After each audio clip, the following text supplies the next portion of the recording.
전격 인터뷰 2부, 이번엔 더불어민주당 수석 대변인인 박수현 의원을 전화로 만나보겠습니다. 의원님 안녕하세요. 예, 안녕하세요. 박수현입니다. 네, 반갑습니다. 설 연휴 동안 대통령이 공개 행보는 영화 관람 외에는 없었는데 SNS는 엄청나게 바빴지 않습니까? 특히 예. 부동산 메시지를 정말 연달아 냈는데 어떻게 보셨어요? 아마 대통령님의 그 설날 메시지가 이렇게 정책 메시지에 집중된 것은 아마 굉장히 이례적이라고 생각을 하고요. 예. 국민의힘 장동혁 대표가 되게 반응을 해서 서로 설전하는 이런 모습으로 비춰졌는데, 예. 저는 중요한 것은 예. 대통령께서도 메시지를 직접 마지막 날 내셨지만 정말 간절하다는 말씀을 하셨잖아요. 네. 대통령에 된 것이 대통령이 되고자 하는 것이 아니라 대통령의 권한을 가지고 국민을 위해서 일하고 싶은 그런 간절함 때문이다라는 메시지를 내셨는데 정말 저는 반성했어요.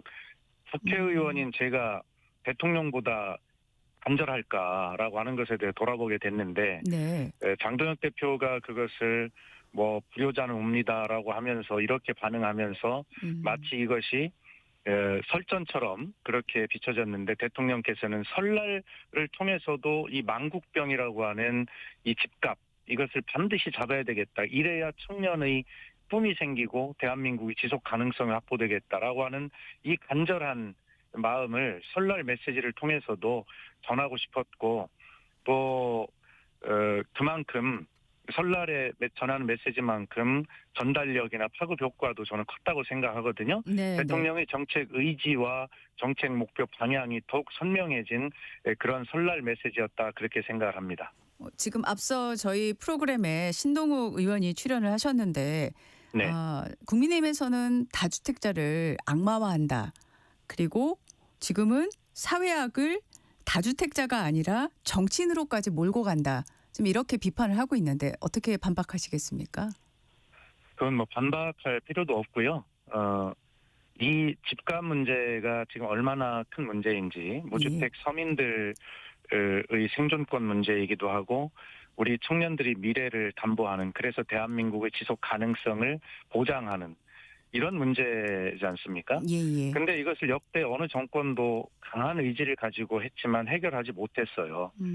그렇기 때문에 이 문제를 반드시 해결해야 되겠다는 대통령의 정책 의지와 목표 방향이 담긴 것이지 그 안에서 그렇게 작은 문제들을 가지고 서로 설정할 문제는 아니라고 생각하고요. 네. 이제는 이 대통령의 의지를 정확하게 읽고 시장이 반응하기 시작했지 않습니까? 매물이 나오기 시작했어요. 국민의힘은 처음에 그렇게 겁박한다고 해서 매물이 나올 것 같냐라고 조롱하고 비웃었지만 매물이 네. 나오기 시작했습니다. 이제 이것을 어떻게 매매가 되도록 뒷받침하느냐가 여당, 야당, 우리 정치권이 해야 할 일입니다. 네. 이런 것들을 이제 빨리 하자라고 할 때지 대통령의 그런 강력한 간절함이 담긴 말씀을 시비 걸고 그렇게 할 때가 아니다라는 말씀을 드립니다. 네. 선거를 앞둔 시점이라서 이 질문을 꼭 드려야 될 것 같습니다. 이 지금 부동산 메시지와 이런 행보들이 여론에 긍정적으로 작용하고 있다고 보십니까? 여론의 선거 이런 문제가 아니라요. 예. 이것은 지금 하지 않으면 안 될 문제이기 때문에 대통령께서 간절하다고 말씀하셨잖아요. 예.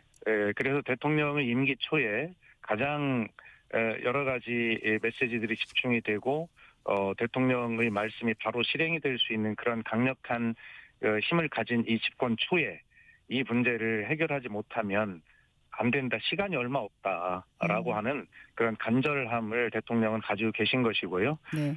다른 부분을 아무리 코스피 5천을 넘어서 6, 7천을 가고 이렇게 다른 정책들을 성공하고 대한민국이 정상화 또 발전하는 계기를 만든다 하더라도 이 문제를 해결하지 못하면 모든 것이 다 소용없게 되는 것을 우리가 경험하지 않았습니까? 그렇기 때문에 저는 대통령의 말씀을 가지고 다른 자꾸 시비 걸고 그렇게 하는 것보다는 예. 이 문제를 이번 기회에 함께 해결하자. 대통령의 뜻이 저렇게 모든 수단을 동원해서라도 다 하고자 하실 때 우리가 반드시 방향을 잘 잡고 세밀하게 정책을 만들면 이번에 이 만국병인 이 집값 문제를 해결할 수 있겠다라고 하는 그래서 국회가 여야 따로 없이 이 문제는 함께 뒷받침해야 된다라고 하는 그런 것을 우리 설이 지났으니까 이제 머리를 맞대고 논의를 반드시 빨리 해야 한다고 생각합니다. 예, 알겠습니다. 자, 어제 한병도 원내대표가 명절 연휴 마지막 날에 민주당에서 앞으로 비상 입법 체제로 전환하겠다라고 얘기를 했습니다. 네. 앞서서 이 대통령이 이제 입법 속도에 대한 지적을 한 적이 있어서 그 관련해서 이렇게 좀 뭐랄까요? 동력을 추동하는 거 아니냐 이런 생각이 드는데 어떻게 봐야 될까요? 지금 그 이재명 정부는 두 가지를 국민께 다 명령받고 있습니다.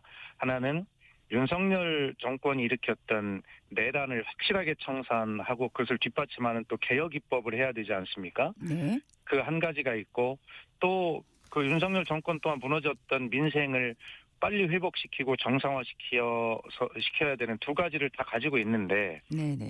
지금 아시다시피 국민의힘이 민생 법안까지도 필리버스터를 한다고 하지 않아요?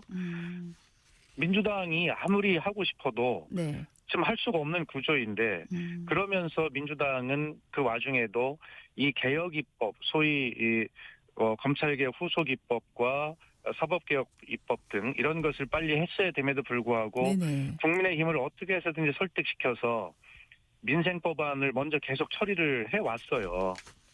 그래서 지금 한 200~300건에 이르는 그런 법안을 어려운 중에도 통과를 시켜왔거든요. 네.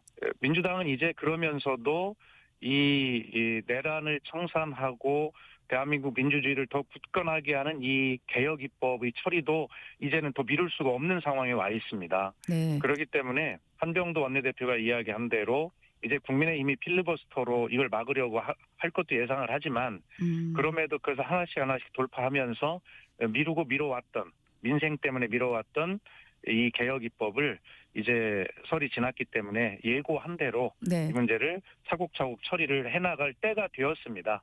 그렇기 때문에 그 마지막까지 인내를 했습니다만 이제 합의 처리가 어려운 상황이기 때문에 예. 필리버스터를 뚫고 이 문제를 처리할 수밖에 없는 그러한 때까지 이제 마지막까지 왔다 이렇게 생각을 합니다. 예.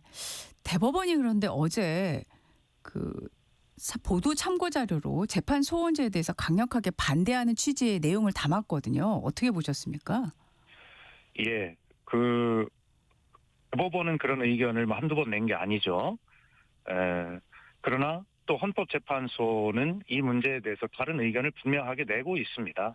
그렇기 때문에 그는 대법원의 기득권에 관한 입장으로 해석이 될 수가 있고요. 네. 지금 문제는 윤석열의 내란으로 인해서 대한민국의 이 사법체계까지가 얼마나 지금 허약한가라고 하는 것을 사법개혁의 필요성을 여실히 국민들이 다 보고 계십니다.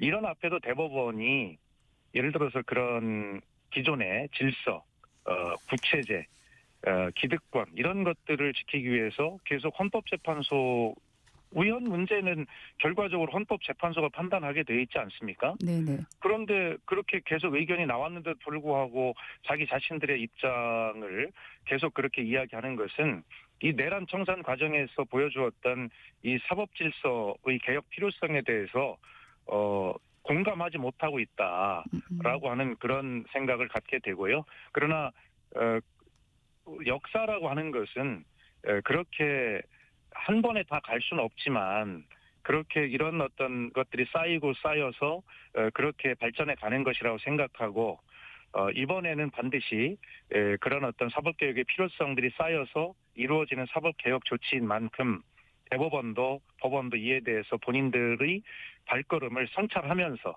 이에 대한 함께 국민과 함께 사법개혁의 길을 갈 수 있기를 촉구합니다. 네.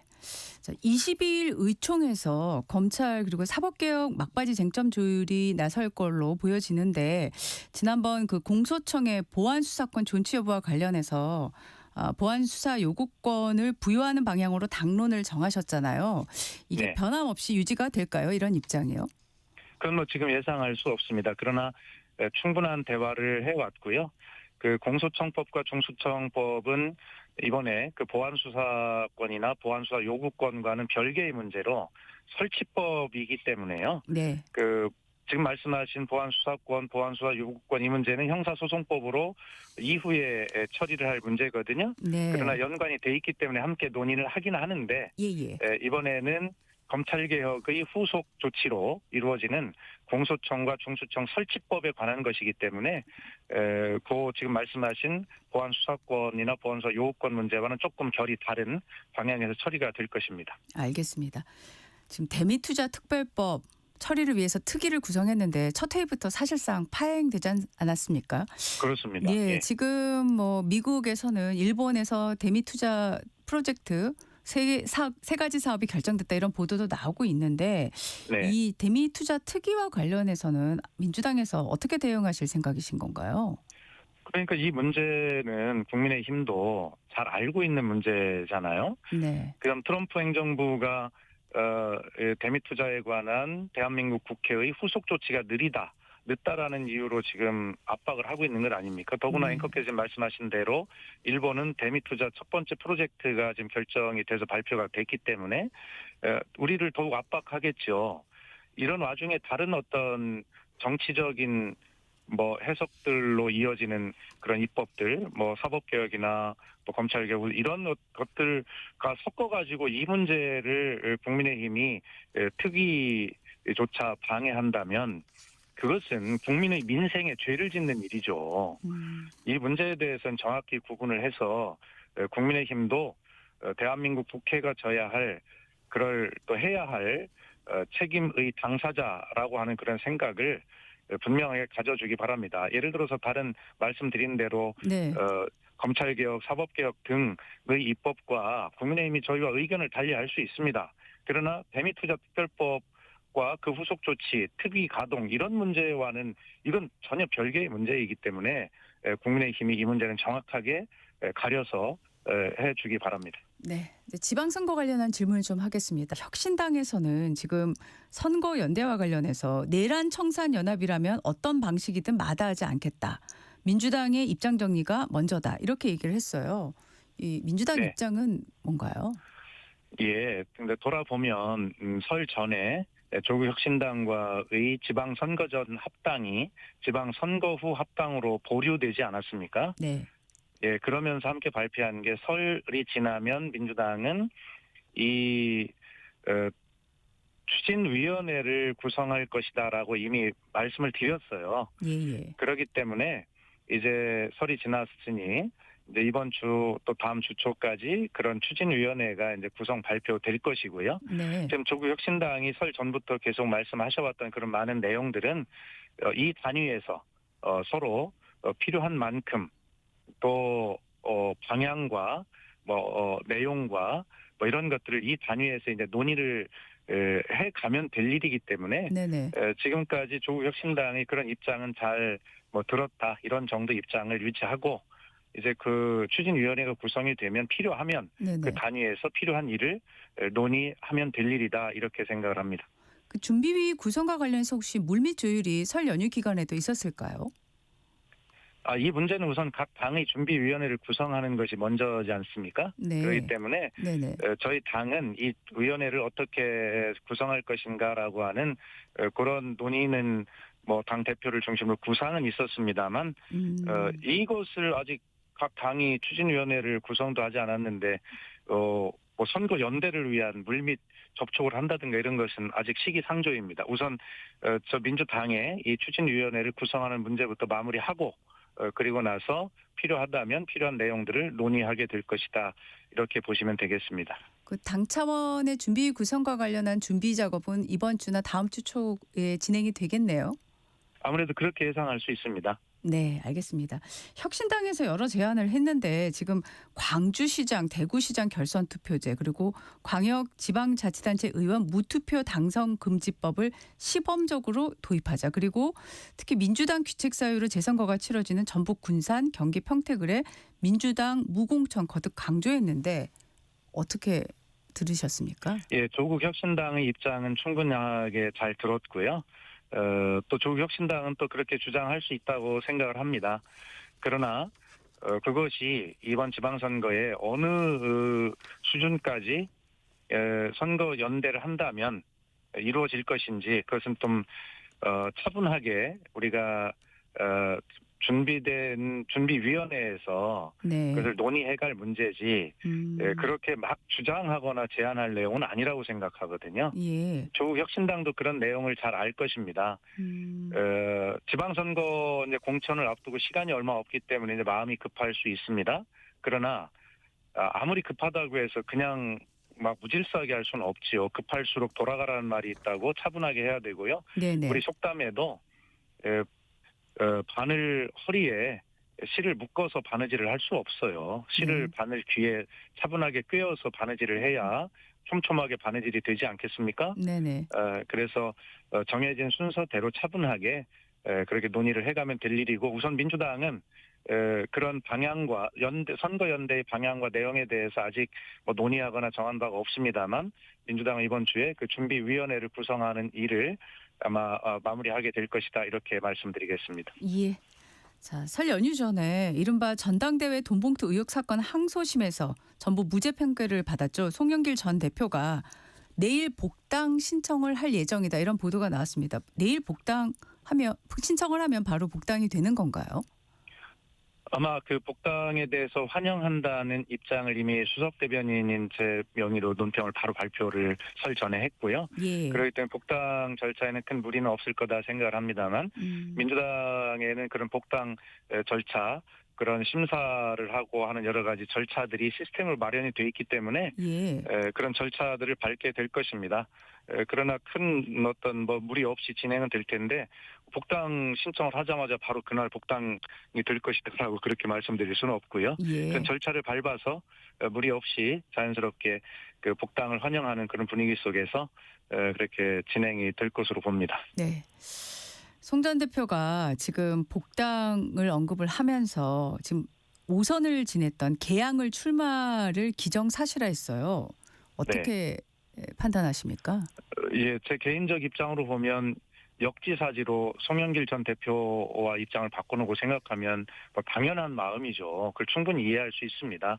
그러나 지금 이 질문에 대해서 제 개인적으로 입장을 가지고 답변 드릴 수는 없고요. 저희 당에는 그런 그 전략공천관리위원회가 네. 이미 구성이 돼서 발표가 되어 있지요. 예예. 그런 시스템을 통해서 심사가 되고 결정이 되게 될 문제이기 때문에 거기에 맡겨놓으면 될 것 같습니다. 지금 어떤 방향을 예견하거나 누구도 그 시스템을 넘어서서 어떻게 될 것이다라고 그렇게 결정할 권한은 없습니다. 네. 전략공천위에서 판단을 하시겠지만 지금 이제 일각에서 이런 얘기도 하시거든요. 2심에서 전부 무죄를 받긴 했지만 아직 네. 대법원 판단이 남아 있지 않냐. 네. 송 전 대표가 이제 지방선거, 국회의원 재보궐선거겠죠. 국회의원 보궐선거에 출마를 한다면 이게 당에 부담을 주는 거 아니야? 이런 얘기도 있거든요. 어떻게 생각하십니까? 민주당의 역량은 그런 부분들을 다 포용하고도 남습니다. 그런 민주주의가 발전하는 데 있어서 결과적으로 돌아봐야 할 문제들이 많이 있거든요. 이 말씀 뭐냐면 네. 저는 개인적으로 그렇게 알고 있습니다. 송영길 대표가 무슨 증거 부족, 증거 불충분으로 무죄를 받았냐. 뭐 그렇게 나와 있지만 결과적으로는 그 돈봉투 사건을 수사하다가 결과적으로는 그 먹사연이라고 하는 전혀 관련도 없는 별건들을 가지고 한 것 아니에요? 네. 이 별건 수사라고 하는 거 우리가 끊어내야 될 그런 구습 아닙니까?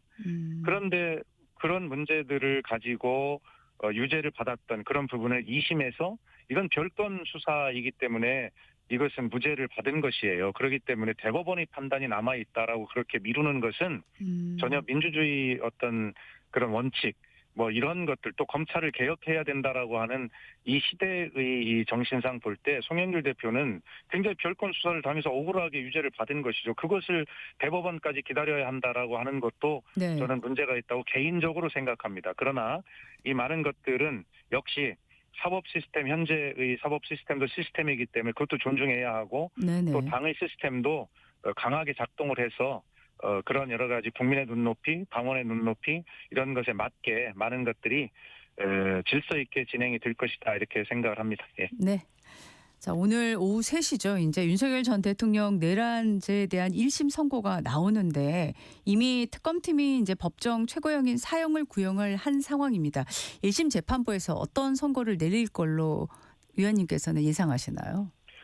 예, 당연히 특검의 구형대로 사형이 선고되어야 한다라고 그렇게 생각하고 사형이 선고될 것이다라고 믿습니다.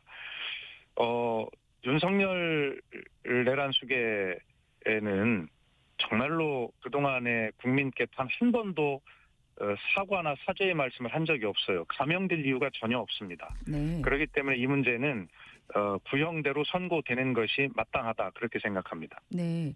지금 오늘 선거에서 또 관심 중 하나가 공수처의 내란 수사 적법했느냐 여부인데 어떻게 생각하십니까? 예, 그 문제는 따질 이유가 없다고 저는 생각을 하고요. 네네.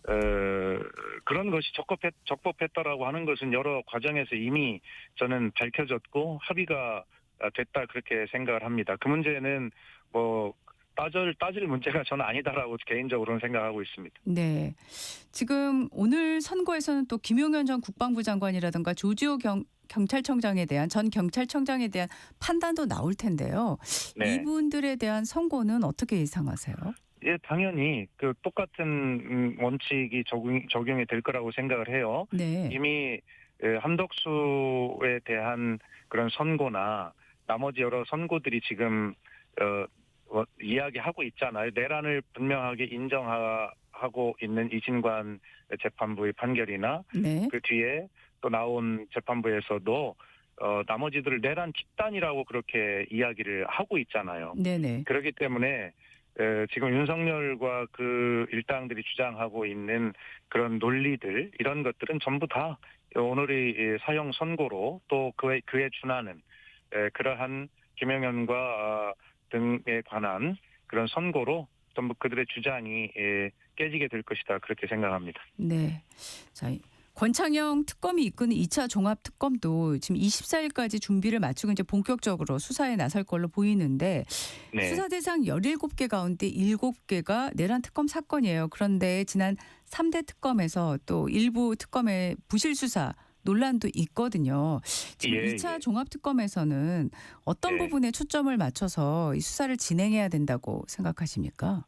그러니까 지금 말씀드린 대로 1차 특검에서의 어떤 부실 수사 논란도 있지요. 그러나 돌아보면 그 짧은 시간에 네. 또 일부의 강력한 반대와 저항 속에 그리고 당사자들의 회피와 비협조 속에 상당한 성과를 이뤄냈다고 생각해요. 그럼에도 불구하고 모든 진실을 다 밝히는 데는 역부족인 부분도 있었죠. 네. 그것을 굳이 특검의 부실 수사다라고 할 것이냐라고 저는 하는 것은 동의하지 않아요, 개인적으로는. 예. 그렇기 때문에 2차 특검이 필요한 것이고 그 필요성을 민주당은 잘 알기 때문에 역사 앞의 진실을 완벽히 밝히고자 그렇게 2차 특검을 반대 속에 또 출범시킨 것 아니겠습니까? 네. 예, 하여튼 2차 특검이 네네. 지금까지 좀 미진했던 부분들을 더 자세하게 보강하고 그리고 손도 못 댄 부분들이 많이 있어요. 예. 예를 들어 노상원 수첩은 이 내란의 실제적인 어떤 기획서인데 예. 그것을 왜 기획하게 되었는지 전혀 밝혀진 바가 없잖아요.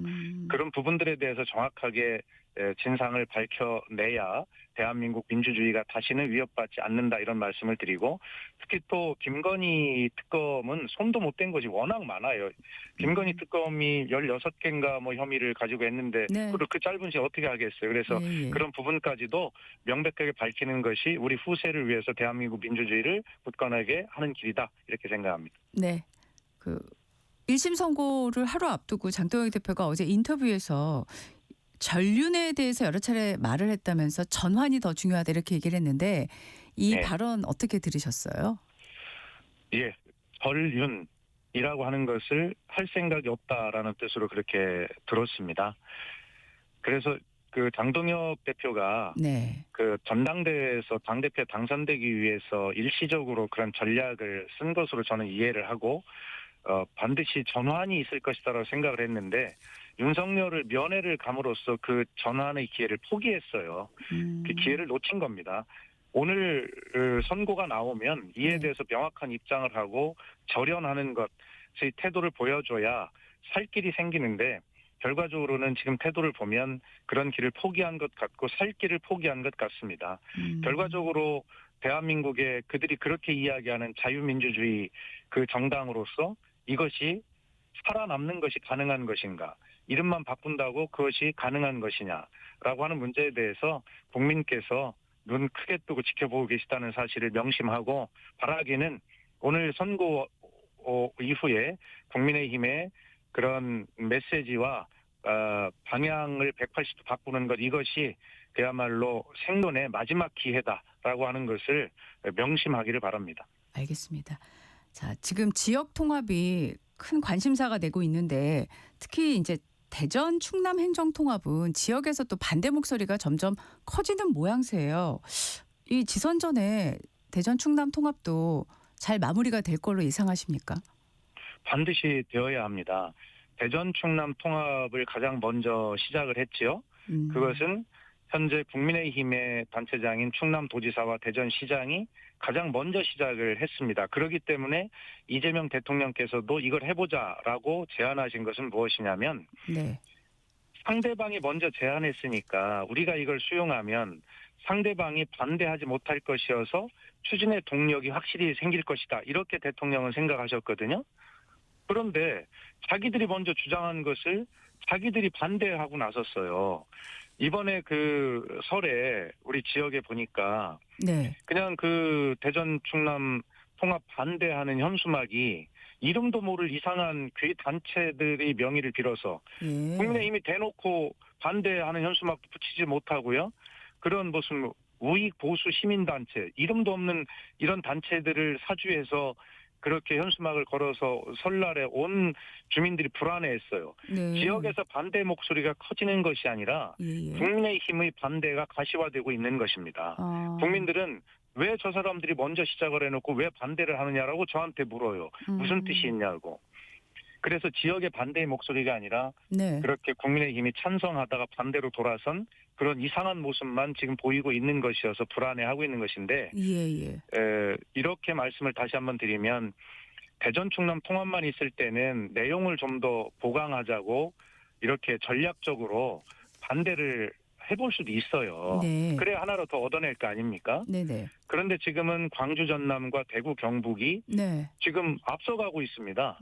그러면 여기에 주게 돼 있던 무슨 뭐 여러 가지 특혜들 이런 것들이 전부 그 지역으로 가지 대전 충남으로는 통합이 안 되면 이제 그 기회를 다 뺏기는 것이거든요. 예. 그러면 광주 전남과 대구 경북은 막 앞서서 달려나가는데 대전 충남만 이 저 명분 찾고 실리 찾다가 그냥 출발도 못하고 제자리 걸음하고 있는 꼴이 되거든요.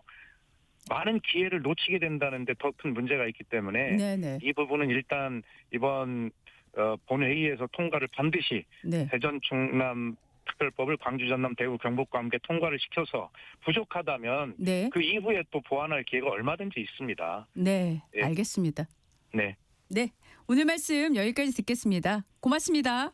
감사합니다. 지금까지 더불어민주당 박수현 수석 대변인이었습니다. 날씨 정보 듣고 돌아오겠습니다.